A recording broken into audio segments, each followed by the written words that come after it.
तो वो लोग जो ये सोच रहे थे कि हिमाचल की सरकार पर खतरा है, हिमाचल की सरकार गिर सकती है, राज्यसभा चुनाव में जो खेल हुआ उसके बाद सभी को यह लगा था कि भाई कांग्रेस के 6 विधायक भारतीय जनता पार्टी के खेमे में चले जाएंगे, उनको वोट कर दिया है, 3 निर्दलीय भी उधर चले जाएंगे, इधर उधर गेम हो जाएगा और हिमाचल की सरकार कांग्रेस की गिर जाएगी। लेकिन जिन्होंने कांग्रेस को धोखा दिया उन 6 विधायकों ने मुंह की खाई है।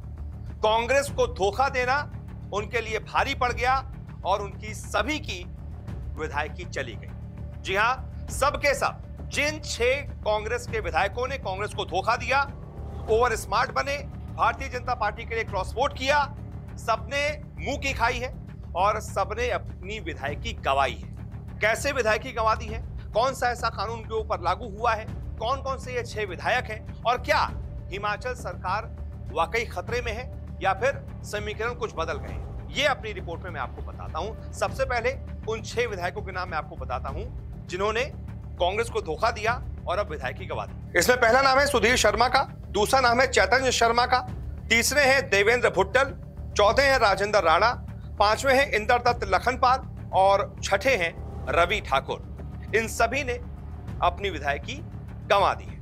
अब कैसे गंवा दी है और किसने ये खेल उनके साथ किया, ये भी आपको बताता हूं। दरअसल विधानसभा स्पीकर है कुलदीप सिंह पठानिया हिमाचल विधानसभा में, उन्होंने इन सभी के साथ एक खेल किया है। ये खेल हुआ कैसे है, कैसे इन सब की विधायकी चली गई है, वो खेल हुआ है एक दल बदल कानून के तहत। 1985 की सरकार में, राजीव गांधी सरकार में ये संशोधन लाया गया था, ये कानून पारित किया गया था, दल बदल कानून, ताकि यही सब जो खेल होता है ना हॉर्स ट्रेडिंग वाला, उसमें बचा जा सके, सरकारों पर खतरा ना आए।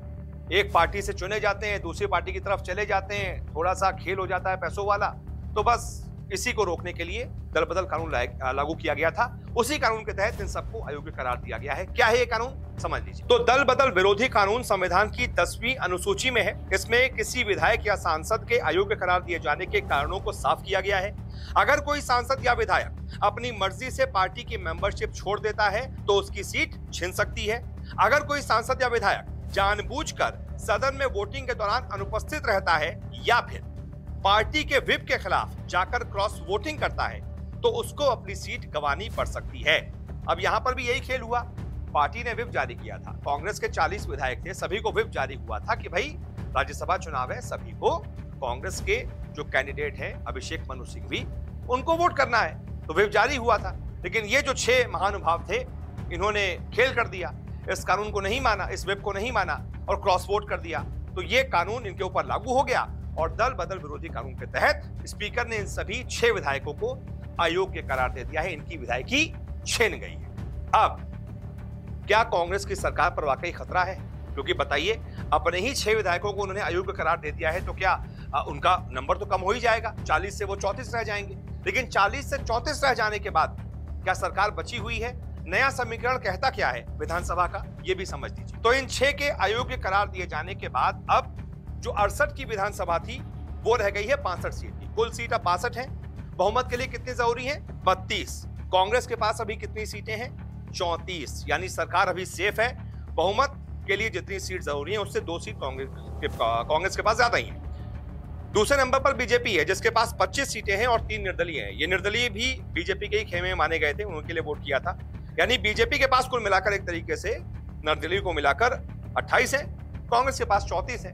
और क्योंकि विधानसभा अनिश्चितकालीन के लिए स्थगित कर दी गई है, अनिश्चितकाल के लिए स्थगित कर दी गई है, तो कोई अभी के लिए फिलहाल सरकार पर खतरा नहीं है। सदन में वोटिंग करवाई जाती या विश्वास प्रस्ताव लाया जाता, कुछ खेल होता, तब हो सकता है नंबर्स अपने कांग्रेस सरकार को दिखाने पड़ते। लेकिन क्योंकि बुधवार को बजट पारित हुआ, उसके बाद अनिश्चितकाल के लिए विधानसभा को स्थगित कर दिया गया, इसलिए कांग्रेस की सरकार पर कोई खतरा नहीं है। और जिन लोगों ने कांग्रेस को धोखा दिया था उन सब के सब ने मुंह की खाई है। बहुत बहुत शुक्रिया इस रिपोर्ट को देखने के लिए। नमस्कार, मैं हूं मानक गुप्ता। अगर आपको हमारा ये वीडियो पसंद आया हो तो इसे लाइक और शेयर जरूर करें और हां, हमें सब्सक्राइब और फॉलो करना ना भूलें ताकि आप देश और दुनिया की कोई खबर मिस ना करें। तो जुड़े रहिए हमारे साथ और देखते रहिए न्यूज़ 24।